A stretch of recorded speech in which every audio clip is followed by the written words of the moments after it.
Hello everyone, ఈరోజు నేను cost అకౌంటింగ్లోని unit వైజ్గా ఏవైతే ఇంపార్టెంట్ క్వశ్చన్స్ ఉన్నాయో అవి గురించి మాట్లాడాలని అనుకుంటున్నాను. మీరు కనుక డైలీ ఒక రెగ్యులర్గా కాలేజ్ వెళ్ళకుండా 2-3 డేస్ ముందు పాస్ అవ్వాలి ఎలా అయినా అనుకుంటే మీరు ఈ వీడియో కరెక్ట్గా మీ వీడియో మీకే దొరికింది. సో ఇప్పుడు నేను యూనిట్ వైజ్గా ఏవైతే ఇంపార్టెంట్ క్వశ్చన్స్ ఉన్నాయో ఏవి రాస్తే మీరు పాస్ అవుతారో కనీసం దాని గురించి నేను చెప్తున్నాను. ఫస్ట్ మనకి ఇంట్రడక్షన్ పార్ట్ ఉందన్నమాట. సో ఇక్కడ మనం కంటెంట్స్కి వస్తే ఇంట్రడక్షన్, మెటీరియల్స్, ఓకే, ఇవి మాత్రం పక్కా మీరు చదవాలి. కానీ యూనిట్ 2, యూనిట్ 3, 4, 5లో ఒక్కొక్క అంటే ఇక్కడ యూనిట్ 3లో మీరు చూస్తే లేబర్ అండ్ ఓవర్ హెడ్ అంటే ఈ రెండింటి నుంచి ఏదో ఒక చాప్టర్ మీరు పర్ఫెక్ట్గా ఉంటే చాలు, ఓకే. అండ్ ఆల్సో యూనిట్ 4లో కూడా unit or output costing or job costing, ఈ రెండిట్లో కూడా జాబ్ కాస్టింగ్ కొంచెం ఈజీగా ఉంటుంది.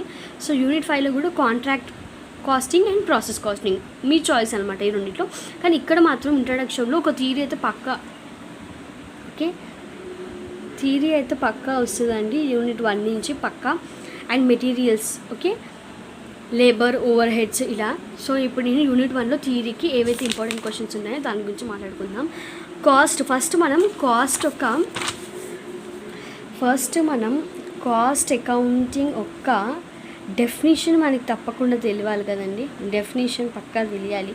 డెఫినేషన్ తెలిసిన తర్వాత మనకి దాంట్లో ఉన్న కాస్ట్ కాన్సెప్ట్స్ ఏవైతే ఉంటాయో కాస్ట్ కాన్సెప్ట్స్ కానీ, okay, features, characteristics, okay, advantages of cost accounting. So ఇలాంటి టాపిక్స్ అన్నీ మనం పర్ఫెక్ట్ ఉండాలి. యూనిట్ 1లో ఇలాంటి టాపిక్స్ అన్నీ మనం పక్కా థియరీ వస్తుంది కాబట్టి మొత్తం cost definition, cost concepts, feature, characteristics, advantages ఇవన్నీ మనం పర్ఫెక్ట్గా ఉండాలి.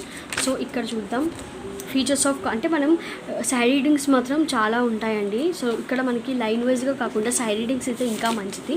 సో ఈ పబ్లికేషన్ త్రివేదిలో మాత్రం సైడ్ రీడింగ్స్ లేవు, నేను ప్రొవైడ్ చేస్తాను అవి కూడా. Scope of cost accounting, okay, advantages నేను చెప్పినట్టు, కాస్ట్ ఆడిట్ కూడా చాలా ఇంపార్టెంట్ అండి.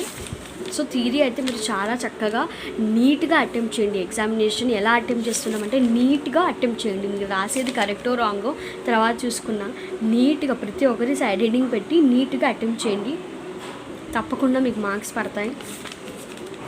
సో ఇక్కడ మీరు చూసారా అండి. సో ఇలా మంచిగా ప్రజెంట్ చేయండి థియరీకి, చాలా బాగుంటుంది. Eliminates of cost, material, labour చూసారు కదా. ఇది నేర్చుకోండి తప్పకుండా. సో ఇంకా చాలా ఉన్నాయండి, నేను నెక్స్ట్ వీడియోలో తప్పకుండా ఇంకా షేర్ చేస్తాను మీతో. సో ఇప్పుడైతే నేను ఫస్ట్ యూనిటే చూపిస్తాను. ఇప్పుడైతే ఫస్ట్ యూనిట్ చూపిస్తున్నానండి. సెకండ్ యూనిట్ అన్ని యూనిట్ నెక్స్ట్ వీడియోలో తప్పకుండా మీకు కనుక ఈ వీడియో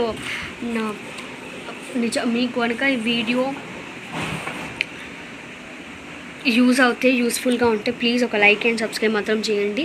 మీరు కాలేజ్కి వెళ్ళకుండా నార్మల్గా రెగ్యులర్గా ఓన్లీ ఎగ్జామ్సే మీరు రాస్తున్నట్టయితే వీడియో మీకు చాలా యూస్ఫుల్ అవుతుంది. పాసింగ్ కానీ 70-75% అయితే పక్కా వస్తుంది.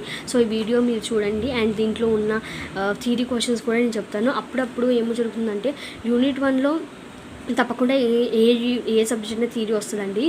సో ఇక్కడ కూడా థియరీ వచ్చే ఛాన్స్ ఉందా అంటే ఉంటుంది. అంటే వాళ్ళ ఇష్టం, అంటే paper preparation, question paper preparation బట్టి ఉంటుందండి, మన చేతుల్లో ఏముంటుందో. సో మనమైతే ప్రాబ్లమేటిక్ అంటే మనకి సబ్జెక్ట్ పేరే కాస్ట్ అకౌంటింగ్ కాబట్టి మనం అకౌంట్ అంటే ప్రాబ్లమేటిక్కి ఎక్కువగా మనం ఆలోచించాలి. మొత్తం థియరీ కూడా ఆలోచించవద్దు. మాకు కొంచెం టైం లేదు ఎలా ప్రాబ్లమేటిక్ అంటే, అందుకని నేను ఈ వీడియో మీకు ప్రొవైడ్ చేశాను. కాంట్రాక్ట్ కాస్టింగ్ అండ్ ప్రాసెస్ కాస్టింగ్లో కూడా ఒక థియరీ అంటే ఎప్పుడైనా ఇవ్వచ్చు. నేను క్వశ్చన్ పేపర్స్ అన్నీ ప్రొవైడ్ చేస్తాను, మీరేం బాధపడద్దు. కానీ చదివిన ఒక 2 గంటలు 3 గంటలు కూడా చాలా ఇంట్రెస్ట్గా, చాలా శ్రద్ధగా చదవండి. చాలా ఇంట్రెస్ట్గా చదివితే మనకి గుర్తుండిపోతుంది. సో ఈ యూనిట్లో అయితే నేను చెప్పాను, నెక్స్ట్ యూనిట్ నుంచి నెక్స్ట్ వీడియోలో చెప్తాను. అంతవరకు బాయ్. ప్లీజ్ ఈ వీడియో కనుక మీకు కొంచెం హెల్ప్ఫుల్గా ఉంటేనే మీరు లైక్ చేయండి, ఓకే. నెక్స్ట్ నేను మీకు కాస్ట్ అకౌంటింగే కాదండి, మీకు BOM అంటే బిజినెస్ ఆర్గనైజేషన్ మేనేజ్మెంట్ కూడా నేను మొత్తం టాపిక్స్, ఇంపార్టెంట్ క్వశ్చన్స్ అవన్నీ నాకు తెలుసు, ఇవన్నీ నేను చెప్తాను. సో ఈ వీడియో అయితే ఇక్కడితో ఆపేస్తున్నాను. బాయ్.